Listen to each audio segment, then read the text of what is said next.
My wife Susan and I own this kite. We call it the MegaFlag. It is the largest kite in the world. That's been certified by Guinness, certified by the American Kite Flyers Association.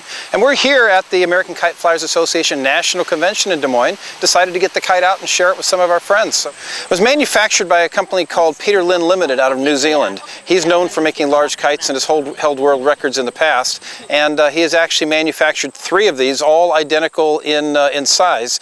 One's in Europe and one is in Asia and one's here in the USA.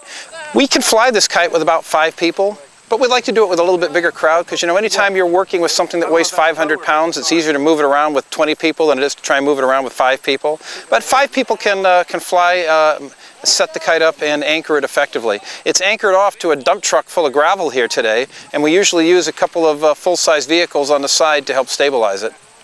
The MegaFlag is about 10,000 square feet. Now think of that in terms of how big your house is. It's 10,000 square feet of kite.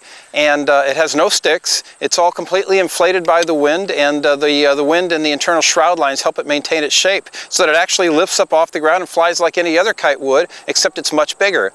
We sat down and did some rough calculations that it could hold 30. That's 30 average school buses.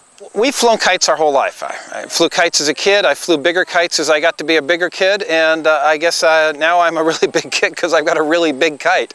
But our company is known for flying large kites, so when it came time to make a new kite of this genre here in the U.S., we set out to set all the records and make a really big American flag kite. Ah, we did it!